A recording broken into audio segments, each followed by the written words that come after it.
हाय, मैं हूँ आशीष पंडित और आज आपके सामने एक धार्मिक कथा लेके आया हूँ। अभी तक हमने राधा और कृष्ण की प्रेम कहानी सुनी है, पर आज मैं आपको कृष्ण के भाई बलराम की प्रेम कथा के बारे में बताने जा रहा हूँ, जिनकी प्रेम कहानी सतयुग में प्रारंभ हुई और द्वापर युग में जाके दोनों का मिलन हुआ। ये कहानी है पृथ्वी के राजा मनु की पुत्री रेवती और भगवान कृष्ण के भाई बलराम की। जैसा कि मैंने बताया, रेवती और बलराम में सतयुग में प्रेम हुआ, परंतु उनका मिलन द्वापर युग में हुआ। पौराणिक कथा के अनुसार रेवती पृथ्वी के राजा मनु की पुत्री थी और रेवती की इच्छा थी कि उसका विवाह संसार के सबसे बलशाली व्यक्ति से हो।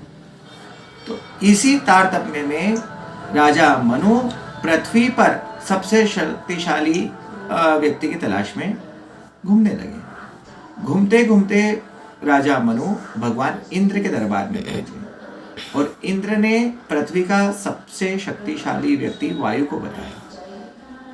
वायु ने पर्वत को, पर्वत ने धरती को और धरती ने शेषनाग को संसार का सबसे शक्तिशाली व्यक्ति बताया। अपने पति के रूप में शेषनाग को पाने की इच्छा से रेवती ने भगवान ब्रह्मा की कठोर तपस्या की और भगवान ब्रह्मा ने प्रसन्न होकर रेवती को शेषनाग को पति के रूप में प्राप्त करने का आशीर्वाद दिया और साथ में ये भी कहा कि आपका विवाह द्वापर युग में होगा।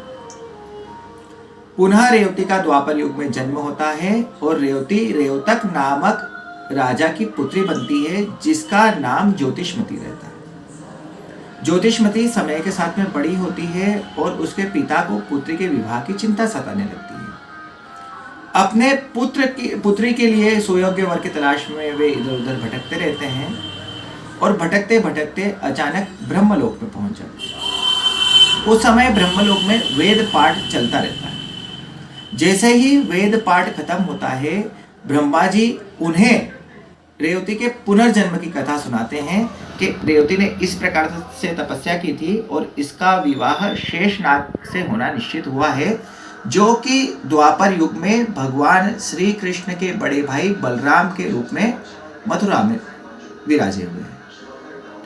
तो रेवती और रेवतक दोनों मथुरा पहुंचते हैं। चूंकि द्वापर युग में मनुष्य की जो ऊंचाई और लंबाई थी वो बहुत छोटी थी, तो वो ये देख के अचंभित हो जाते हैं कि सतयुग में तो रेवती की लंबाई न जाने कितनी गुना थी और द्वापर युग में जो भी मनुष्य थे वो छोटे छोटे थे।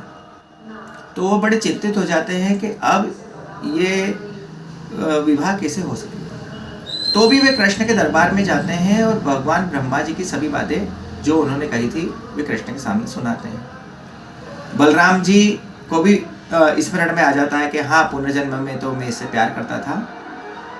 तो भगवान जो बलराम जी रहते हैं वे अपने हल से रेवती को दबा देते हैं।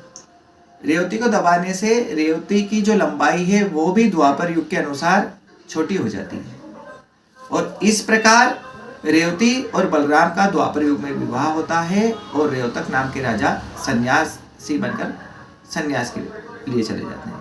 तो इस कथा का इस प्रकार समापन होता है।